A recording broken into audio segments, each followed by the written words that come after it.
Hey, when it comes to the supermarket dairy aisle, we are creatures of habit. We get to the store, we reach in, and we tend to grab all the same things. The cheese, the butter, the whatever. But I'm here to tell you, you're missing out on a lot of great, delicious, and even healthy things. Not to mention the newest and fastest growing segment, dairy-free, plant-based, organic, and natural. But lucky for you, it's National Dairy Month. And today's video is brought to you by EasyHomeMeals.com and sponsored by the National Frozen and Refrigerated Foods Association. You ready? Let's go.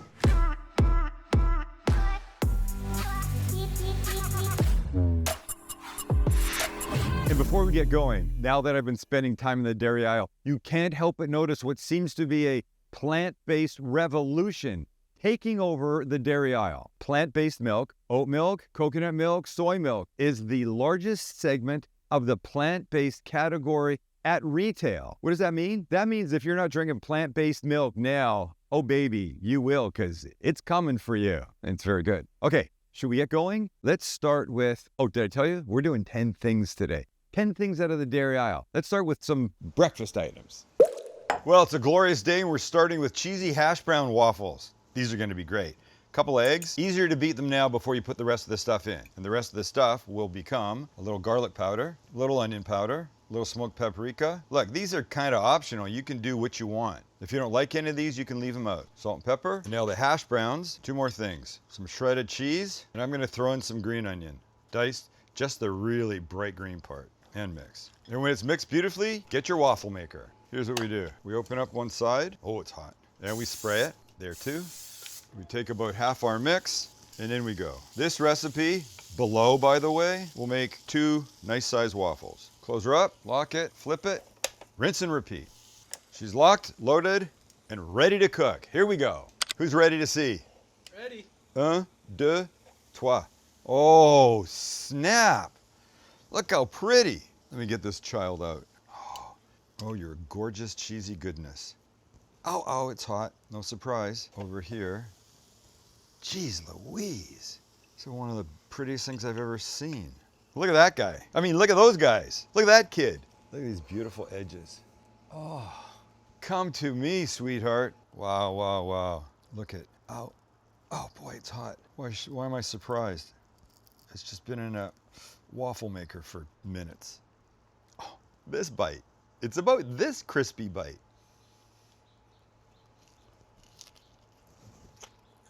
Let me ask a question. Did this look easy? Did it look easy? Yes. Is this something you could make at home? Yes. How perfect. Today's sponsored by EasyHomeMeals.com for stuff like this. The only thing this could possibly be missing would be an egg. The addition of a fried egg on top would be outstanding. But wait, don't stop there. Because if you like the hash browns and you like the idea of an egg, stay tuned for a Hashbrown Scotch Egg. Yes. Okay, this guy starts kind of the same. Hash browns and an egg with no shell, thank you. And we add the usual suspects. Salt and pepper. We're gonna add just 2 more things. Little chipotle chili powder for some beautiful heat, and garlic powder for some beautiful garlic, I suppose. And this we will mix. Do a good job.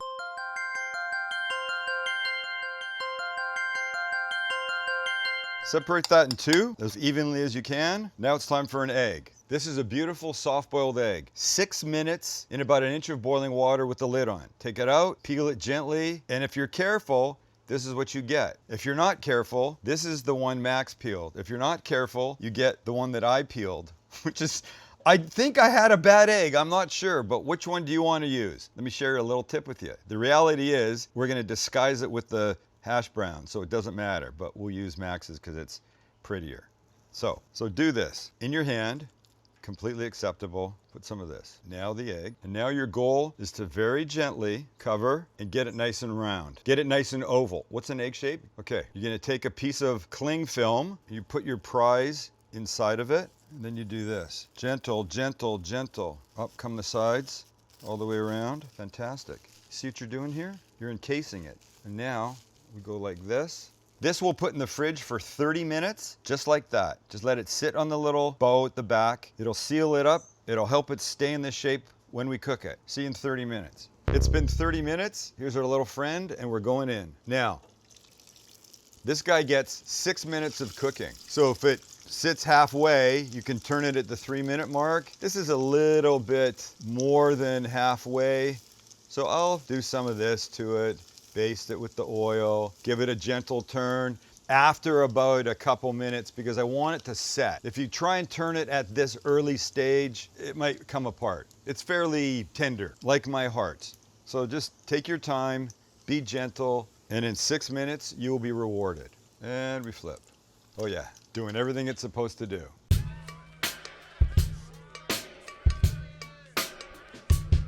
And we're done. Wow.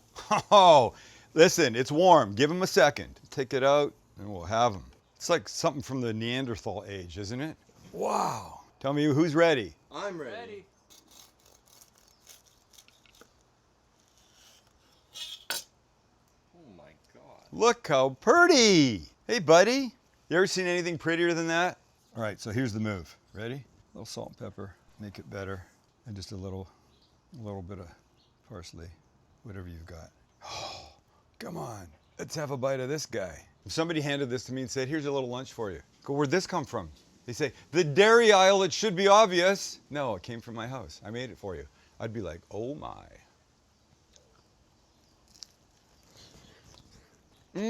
It's 2,000% glorious. 2,000%. All right, let's continue. We got stuff to get through. Continuing with breakfast, we move on to Greek yogurt egg muffins. Sort of muffins. You'll see. This guy begins with eggs that we will beat, then add the following: Greek yogurt, shredded cheese, little salt and pepper, always, tiny bit of garlic powder, optional, shouldn't be though. And then here's the part to be creative. I'm putting in a little cooked bacon. You could put anything in you want. By the way, remember the whole plant-based talk? This is the spot that you could go fully plant-based on this. Plant-based eggs, plant-based yogurt, and the cheese. And you know, we've all got friends that like to eat a plant-based diet. So do the right thing when they come over. Okay, stop watching me. We're continuing on. And we mix. By the way, the bacon, absolutely an obvious move. Plant-based chorizo they have, or bacon. Up to you. Now we go into muffin cups. In the interest of time, I've not made all of them. This was a half batch. It'll probably make 7 or 8 of these. Fall will make 15 or 16. Recipe below. These are going into my 350 oven for about 20-25 minutes. And there they are. Look, they fall a little bit as they cool, and that's 100% okay because you're probably not going to eat them hot. I think they're really great, either out of the fridge or room temperature. It's a perfect thing just to grab on your way out the door in the morning. It's super healthy, really delicious, and I like to put a little hot sauce on each bite.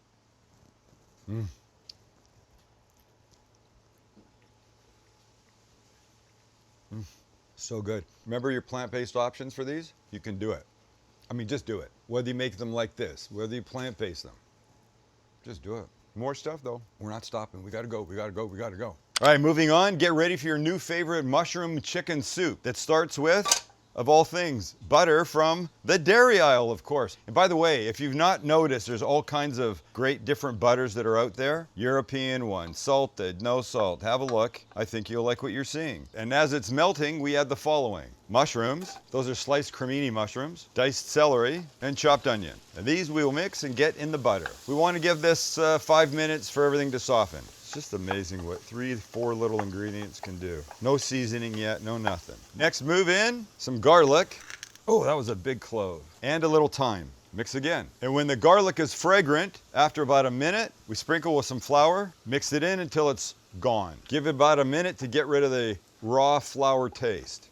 Then we're gonna add chicken stock. Everything's great so far. And mix. Let this come to a little boil. And when it does, we'll turn it down to a simmer. Let it go about 5 minutes.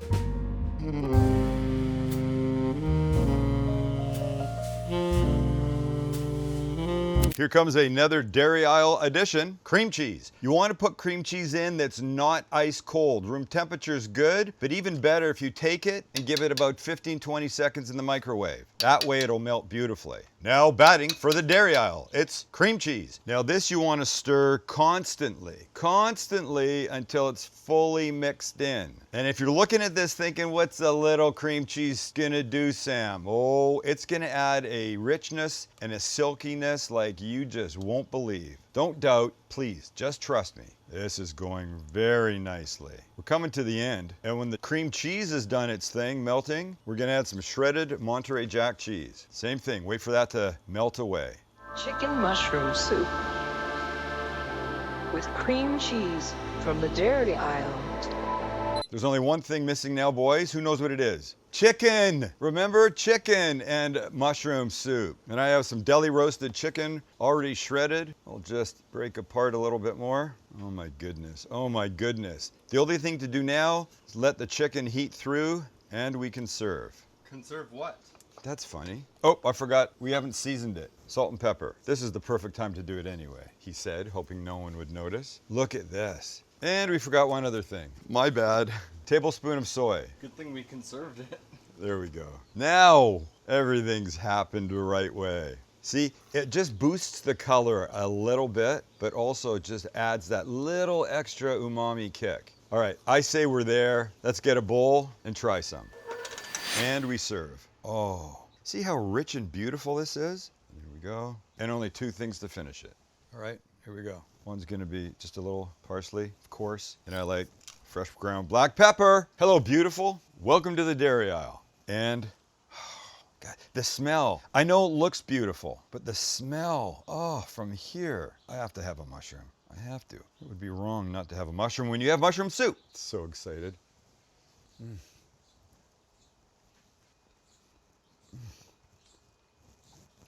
Stop it. I'm telling you now. The sour cream makes a substantial change. The creaminess, the deliciousness, the everythingness. We can't stop. We got more stuff to do. Good stuff. Let's have a delicious creamy pasta with a couple stars from the dairy aisle. Okay, maybe the bacon doesn't necessarily come from the dairy aisle, but we have other stars coming along.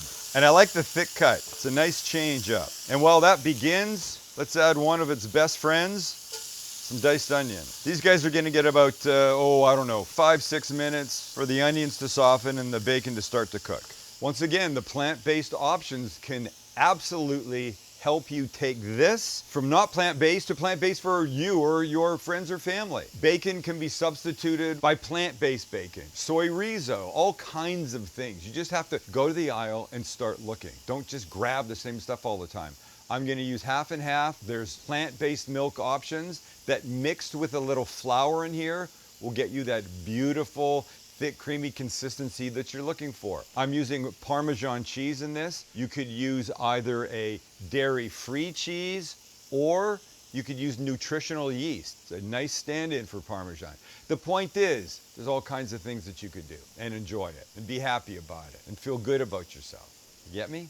And when the bacon and the onions look like this glorious picture of beautifulfulness, we're gonna add a couple things. Also making an appearance from the dairy aisle, a little more butter and some garlic. Beautiful. Let this melt, stir it in. This next item is optional, maybe for you, but not for me. I'm gonna put in a nice pinch of red pepper flakes because a little heat with this is gonna be gorgeous. And I like it at this point because it toasts in the pan and really brings out the flavor.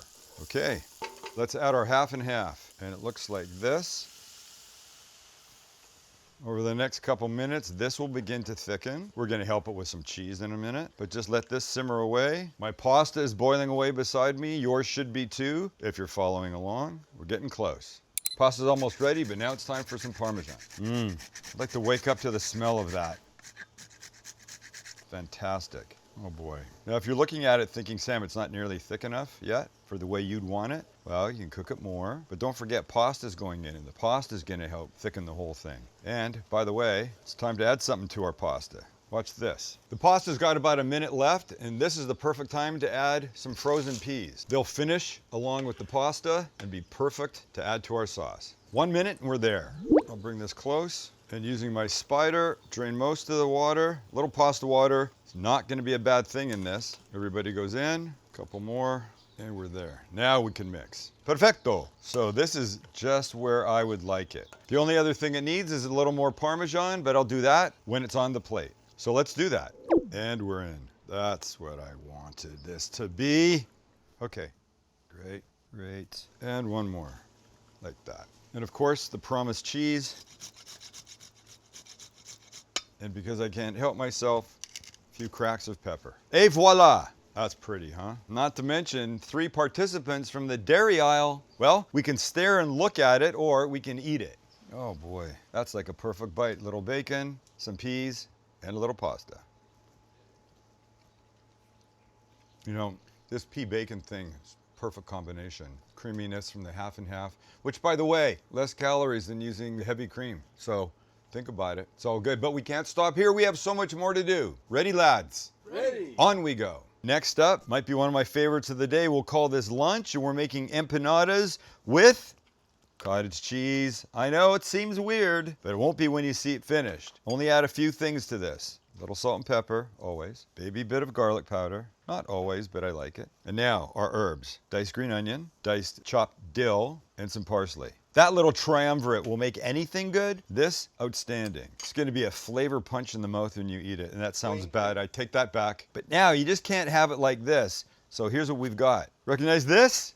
This kid? Refrigerator biscuit from the dairy aisle. Watch what we're gonna do. We're gonna open our parchment, and now you want half of this guy. So just find the rough midway point and start separating. These are gonna be very empanada-like when we're done. But I want them wider than this. So I'm gonna take this guy, put him here, fold my parchment on top, and then with my little sheet pan, I will do this. Absolutely could use a rolling pin if you didn't have that. Now, with this guy flat, and the other guy flat, this guy's a little bigger, I'll put the smaller one here, and I'll take about a tablespoon plus a little of the cottage cheese right in the center. To me, that is just one of the most beautiful things ever. Then the larger of the two, I'm gonna put just a tiny bit of egg wash around the outside just to help seal it. Around the outside, around the outside. Around the outside, around the outside. And now this guy goes over the top and we seal. But that sealing is not good enough. You need a proper seal, and for that we'll use a fork. I'm gonna give him a quick flip. Do the same here. I like to make sure nobody opens up on me. And when you get this done, head over to your fryer or your pan and get going.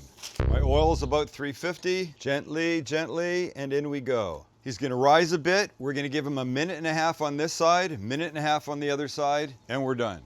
Done.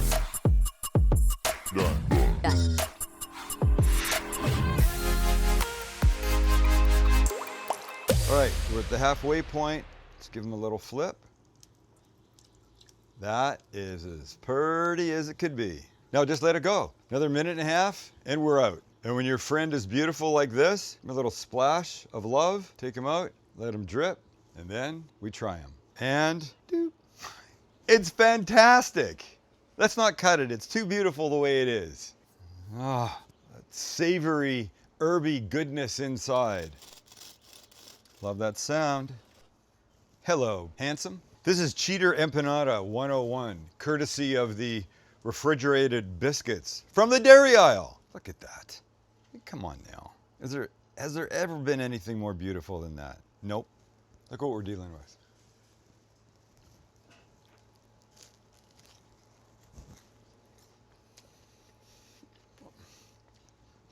It's one of the greatest things ever. I don't know if you realize cottage cheese is really having a moment right now. Here. All right, we're not stopping. We must go on. I'll have a few more bites while we're going on. Let's start dessert time with an apple tart kind of thing. This is not an apple tart. This is puff pastry. And what you might not know is that puff pastry now lives in the dairy aisle. You no longer have to go to the frozen section. You can, but you don't need to. So it comes in a roll like this, paper on the back. And here's what we're gonna do. We're gonna make 2 out of this. We're now gonna build our tart upside down. I'm using a Silpat with my face on it. If you don't have one of these, you can use parchment paper. So I'm gonna start by doing this. I'm gonna use a little maple syrup, like so, and the same over here. Next, some thinly sliced almonds. My grandmother called them almonds. A little brown sugar. Now our apple. And I've cut this Granny Smith super thin because that's how it should be. However you cut your apples, just make sure you cut them the same thickness so they cook at the same time. Thin and thick are not gonna work, Jack. Now the puff pastry goes on top. Just gently put the edges down. They're probably gonna curl a bit. That's okay though. And now a quick little egg wash on top. These now go into a 400-degree oven, 20 to 25 minutes, or until beautifully golden brown. See you in a second. After 25 minutes, that's what you've got. But here's really what you've got. Oh no, look at you, beautiful. Look at you. And a little powdered sugar. Booyah. Oh yeah. It's just light. It's light, it's airy, it's lovely. And listen.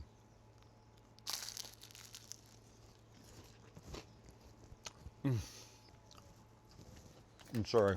I'm being piggish by eating so much, but look at it. How can you not?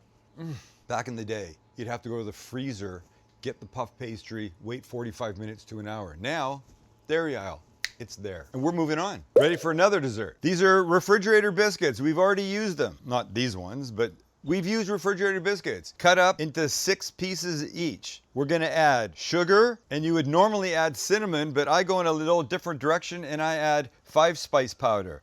It's kind of cinnamon's Chinese cousin. It's so delicious. We give them a mix, and your hands are gonna be the best thing for this. Get everybody coated. Separate them, coat them, separate them, toss them. And when everybody's nicely tossed, we're gonna add some cut up almonds and mix again.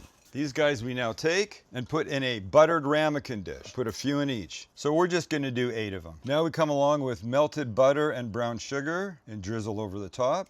Gorgeous, huh?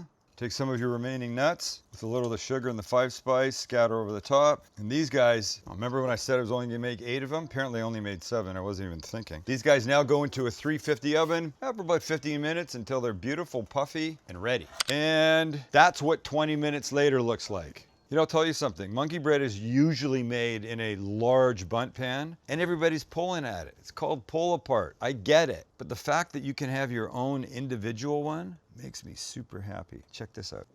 Look at him. Look at the caramel.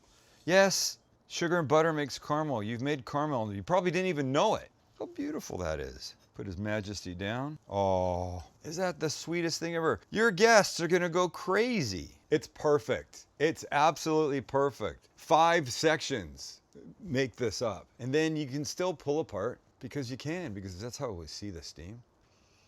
Smell. And by the way,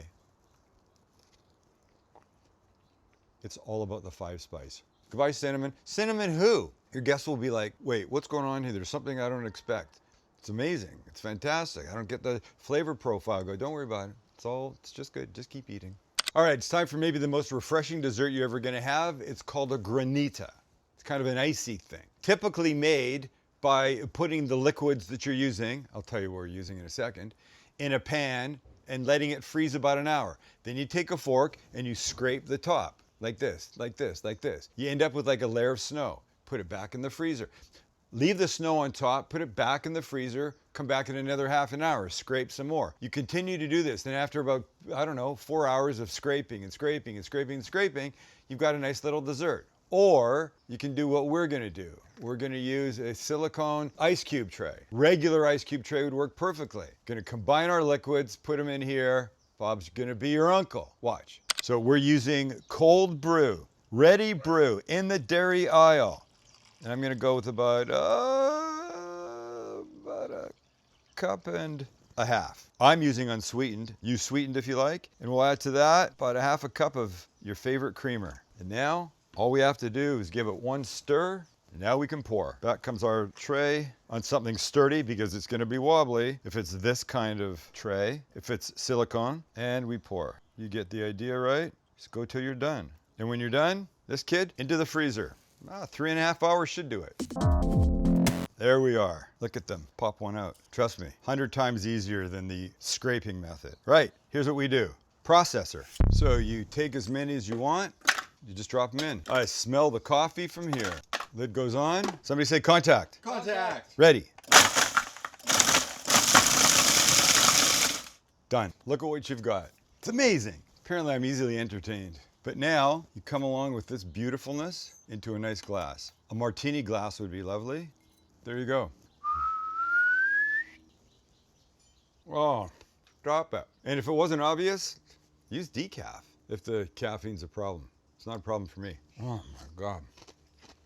We need to make some more stuff. It's crazy, but we have to. It's been quite a day. Last, and absolutely not least, another dessert. We're making little mini cheesecakes, but we're not making them with cream cheese. We're using cottage cheese. And before you go, Sam, that sounds kind of weird. A, it's not weird. It's delicious. And B, cottage cheese has something like 350% less calories than cream cheese. And that's, wow, that's something to think about. So just watch and see how it happens. And in we go. Cottage cheese, sugar, flour, orange liqueur, salt, and sour cream. That we will mix, then add 2 eggs, and we're there. And to make life easy and quick, we're using these little Nilla wafers to represent the graham cracker crust. And now we will pour like this.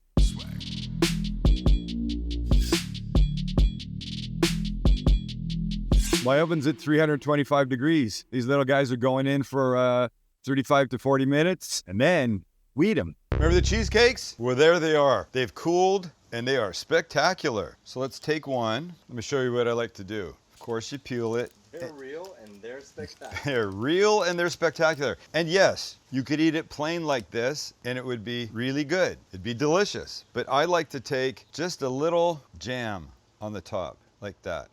That happens to be apricot. Could be anything that made you happy. And look what you've made. And guess what? Not cream cheese. We use cottage cheese, less calories. It's a dairy aisle star, it really is. We've used it a bunch today. Got to get some. Look at it differently, ladies and gentlemen. And no, I don't work for the Cottage Cheese Commission. I just like it. Hello. The little wafer in the bottom. Would you like a cheesecake? Yes, I would. Have one. It's delicious. Thank you very much. It's not made with cream cheese. Yes, it is. No, it's not. Yes, it is. I will fight you. So good. So good. Listen, today's been delicious. 10 things that all come from the dairy aisle. In celebration of National Dairy Month, what a way to start. You've got 10 things now. You can go to the dairy aisle, buy the stuff, come home, and make. Like this, like the stuff we made. Everything. We got your breakfast, lunch, dinner, the desserts. We got you covered. Today's been brought to you by EasyHomeMeals.com, sponsored by the National Frozen and Refrigerated Foods Association. Bet you didn't even know they existed. Well, they do, and they're responsible for deliciousness like this, with our help, of course. Hey, if you haven't subscribed to us, go ahead and do it. You will not be disappointed. And guess what? It's 100% free. See ya.